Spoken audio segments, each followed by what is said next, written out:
it takes very big shocks to break the status quo. If we have to have a fundamental change in debt initiatives, the ground is ready because the world, the COVID-19 has shown us that no one is safe if not everyone is safe. The debt context is very different from the past. It is more complex.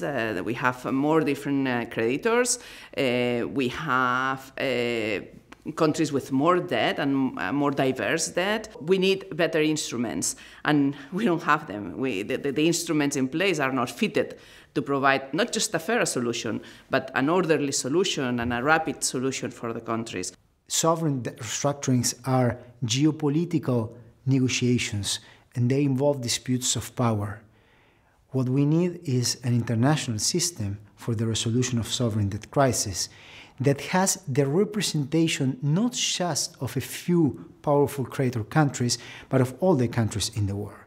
I think the most important lesson from past debt crises is that debt restructurings usually have been too shallow, they have been too late, they have been too little. You always had a transition from no debt relief to a little bit debt relief to a little bit more, and then you had the major debt relief initiative. But in this course, many people died, poverty increased. So you have all these kind of catastrophes and damage that comes from this, let's say, lack of ambition. Many developing countries are in debt distress or even close to insolvency.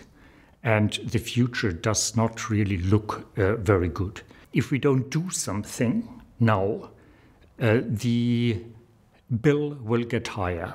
I think that's the experience from the past. The issue of sustainable debt in general is probably one of the most biggest challenges we're currently facing, because we are talking about fighting climate change. We're talking about global challenges such as migration, digital transformation. And when certain countries are facing an unsustainable level of debt, we really need to have a new situation, a new mechanism that are going to make them able to tackle all the challenges we need them to tackle. Roughly half of the low-income countries in the world are either already currently in or at risk of debt distress. That's not only a financial issue, it's not only a problem for the banking systems and the external creditors and the like for many of these countries.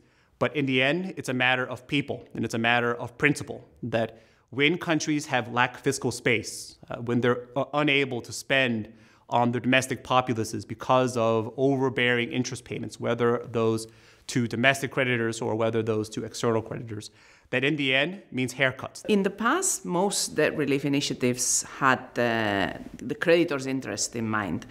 So they haven't been very fair and very effective. But when we had HIPIC and we had debt cancellation, an important debt cancellation, what we realized is that many countries use that fiscal space, use that debt cancellation to invest in education, in health, in investments. So debt cancellation actually works in terms of improving people's lives.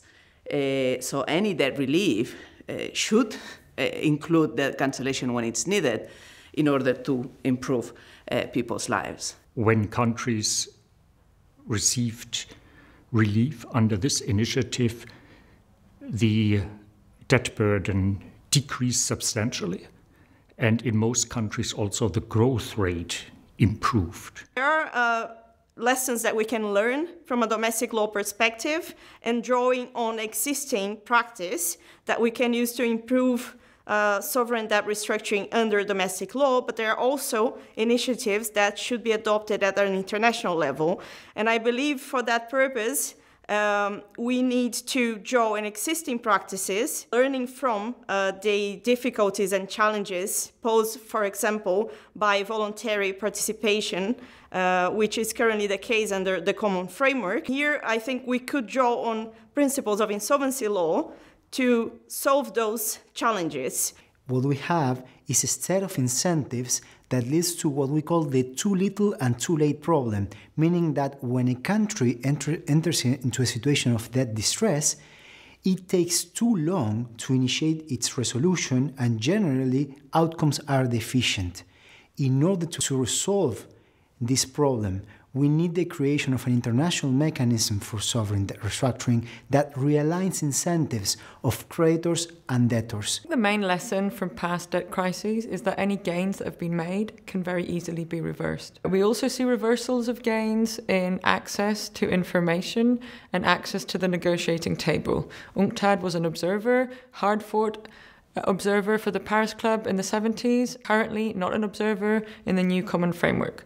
Germany was a frontline state in the Cold War, so the Western powers had a very strong interest in rebuilding a strong Germany and economically thriving Germany. And through the London Debt Accord, Germany got an extremely good deal, got an extremely good haircut. And this was actually one of the prerequisites of the German miracle, the so-called Wirtschaftswunder that helped Germany emerge from the Second World War and from the destruction of the Second World War. Since these days, we've never seen such good deals any longer. Countries mainly in the Global South who are suffering from debt problems, they receive debt relief too little, too late. What needs to happen is a multilateral initiative that provides for a sustainable solution of sovereign debt crisis that will be a win-win for all those involved in such crises, including all types of creditors and debtors.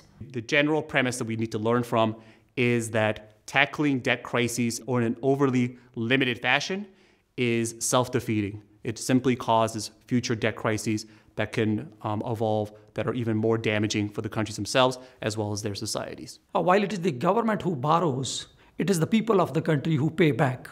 So when you are designing a program, when you are designing debt relief concessions and reform associated, I think there needs to be consideration on the impact of the people of the countries, because it is ultimately those who suffer. Debt sustainability analyses need to be based on much more than the narrow economistic view currently in place. They need to incorporate social considerations, environmental considerations. They need to be based on expenditures that are needed in order to achieve sustainable development goals and deal with climate change. One of the main ways that this can be achieved is to make them more independent.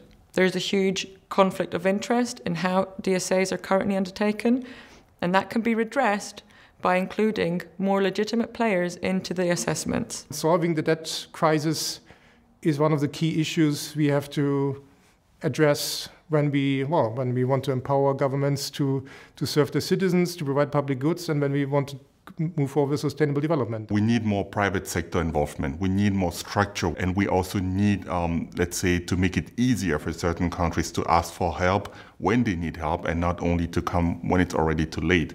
So I think that's what we need to work on. And I expect Germany to play a crucial role when it comes to bringing the international community together. There are several proposals out there that can just be taken up. It's nothing to be invented, nothing new to be discussed. There are proposals by debtor countries, such as an automatic loss and damage debt relief mechanism. But on the level of the German government, on the national German level, there is, for instance, the idea to establish a national legislation to improve private sector participation. There are proposals out there. There are experts discussing this. There are other countries also pushing for this. This is something Germany can easily support.